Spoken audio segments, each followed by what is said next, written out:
আসসালামু আলাইকুম। অনেক সময় আপনার বেশি শিক্ষাগত যোগ্যতা এবং খুব বেশি ট্রেনিং সার্টিফিকেট থাকার কারণেই আপনি ইন্টারভিউতে কল পাচ্ছেন না বা ইন্টারভিউতে আপনাকে ডাকছেন না বা আপনি বেকার রয়ে যাচ্ছেন। এটার কারণ হচ্ছে আপনার খুব বেশি শিক্ষাগত যোগ্যতা যেই সময় আপনার দরকার নেই সেই সময় অর্জন করার কারণে প্রচলিত নিয়ম বা পদ্ধতিকে আপনি চ্যালেঞ্জ করছেন, যার কারণে অর্গানাইজেশনের কর্তারা আপনাকে ইন্টারভিউতে ডাকতে বা আপনাকে নিয়োগ করতে ভয় পাচ্ছে।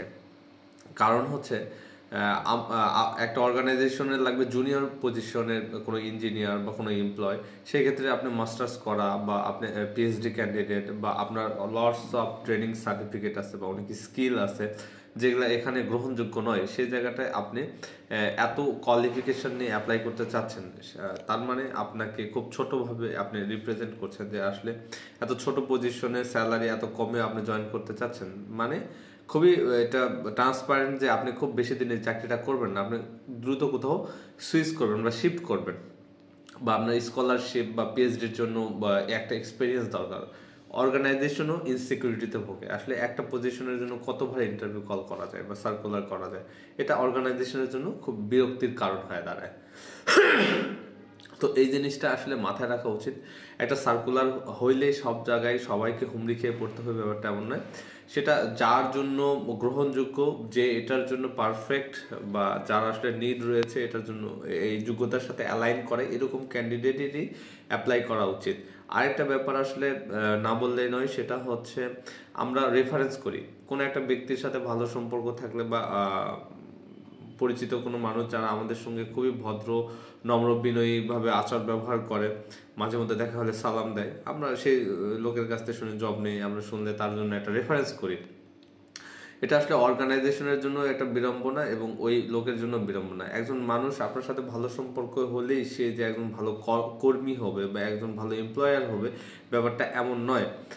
এটা অনেকটাই একজন মানুষ ভালো মানেই সে ভালো কর্মচারী কর্মকর্তা হবে, এটা কখনোই ঠিক নয়। হ্যাঁ, একজন মানুষ ভালো, সে জবে ঢুকে দেখা যাচ্ছে যে নানান ধরনের কার্যকলাপ করবে, এতে করে আপনাদের রিলেশনটা নষ্ট হয়ে যেতে পারে। সো এই জায়গাটা খুবই কেয়ারফুল থাকবেন। একজন মানুষকে রেফারেন্স দেওয়াটা আসলে খুবই যথোপযোগী নয়। দেখবেন যে অনেক বড় বড় ব্যক্তিরা রেফারেন্স দিতে চায় না, তার পিছনে অনেক বড় একটা লিস্টেড কারণ থাকে। হ্যাঁ, তো এই জিনিসগুলো মাথায় রাখা খুবই গুরুত্বপূর্ণ। তো যেটা বলতে চাচ্ছিলাম সেটা হচ্ছে যে দেখেন, আমি গত কয়েকদিন ধরে সিভি বাছাই করতেছি, অনেক সিভি পড়েছে। তো একজন মানুষের পক্ষে তো এত সিভি বাছাই করা সম্ভব না। তারপরে সিভি দেখি, দেখা যাচ্ছে মাস্টার্স রানিং অথবা বিএসসি করছে, ডিপ্লোমাও করেছে, হ্যাঁ, আবার নানান ধরনের ট্রেনিং কোর্স করছে, আবার কেউ এমবিএ করছে। আননেসেসারিলি, মানে একটা জুনিয়র লেভেলের জন্য আসলে এত যোগ্যতা প্রয়োজন হয় না। হ্যাঁ, এমবিএ করছে, ও এমবিএ করে আসলে এখন কি শিখবে, কি ইমপ্লিমেন্ট করবে একটা জুনিয়র পজিশনে? এমবিএটা আননেসেসারিলি অনেক আর্লি করে ফেলতেছে। এটা আসলে অনেক পরে যায় করা উচিত। হ্যাঁ, প্রফেশনালি ক্যারিয়ারটা আরেকটু সামনের দিকে গেলে এক্সপিরিয়েন্সটা অনেক ভার হবে, সে বুঝতে পারবে, তখন একটা এমবিএ কোর্স করলে হয়তো তার ল্যাকিংসটা দূর হবে এবং সেই কোয়ালিফিকেশনটা সে কাজে লাগাইতে পারবে। কিন্তু এটা কি বলবো, কয়েকদিন ধরে অনেক সিভিটিভি বাছাই করে একটা ক্যান্ডিডেটকেও সিলেক্ট করতে পারিনি, যে যাকে ইন্টারভিউর জন্য ডেকে আসলে দুইটা কথা বলা যায়। সিলেকশন তো পরের কথা। তো এ ধরনের নানাবিধি সমস্যা, সিভি দেখে খুবই বিরক্ত লাগতেছে। তারপরে মেসেঞ্জারে বা অন্য জায়গায় অনেকে রিকোয়েস্ট করেন, ভাই জব লাগবে, আমি এটার ক্যান্ডিডেট বা ওটা সেটা।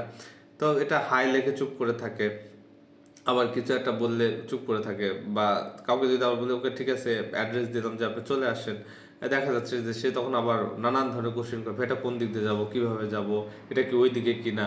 আসলে দেখেন, একজন মানুষ আপনার সঙ্গে কথা বলছে মানে সে এত বেশি ফ্রিও না যে আপনার একটা একটা করে প্রেমিকা বা ওয়াইফের মতো আপনার সঙ্গে কন্টিনিউয়াসলি কথা বলবে, বা বন্ধু বান্ধবের মতো এত সময় তো তার হাতে নেই। সো একটা মানুষকে অ্যাড্রেস দিলে বা একটা কোম্পানির নাম গুগলে সার্চ করে সে যদি লোকেশনে না আসতে পারে, আসলে তার যোগ্যতার বা কি দাম আছে? হ্যাঁ, এবং সেই ক্যান্ডিডেটটা কতটা গ্রহণযোগ্য বা কতটা যোগ্যতা সম্পন্ন সেটা প্রকাশ পায়। এবং আপনারা যখন প্রশ্ন করেন, প্রশ্নের মাধ্যমে বোঝা যায় আপনাদের জ্ঞানের লেয়ার কতটুকু। তো সেই জায়গা থেকে এমনিতে আগে থেকে ডিসকোয়ালিফাইড হয়ে যান আপনারা। তো এই জন্য বলবো, সবার যোগ্যতা সব ব্যাপারে থাকবে, ব্যাপারটা এমন নয়। আমিও বা আমরা যারা আছি এখন হয়তো একটু নিয়োগ টিয়োগ নিয়ে কাজ করতেছি বা একটু মোটামুটি একটা জায়গায় যে কথা বলতেছি, তো এই জায়গা থেকে দেখতে পাচ্ছি। তার মানে এই নয় যে আমরাও বিশাল কিছু হয়ে গেছি বা বড় কিছু জানছি, বাট যতটুকু চোখে পড়ে সেটা শেয়ার করলাম আর কি। এর মধ্যে করার মধ্যে অনেক ভুল ত্রুটি থাকতে পারে, আপনারা মনে কিছু নেবেন না। আসসালামু আলাইকুম।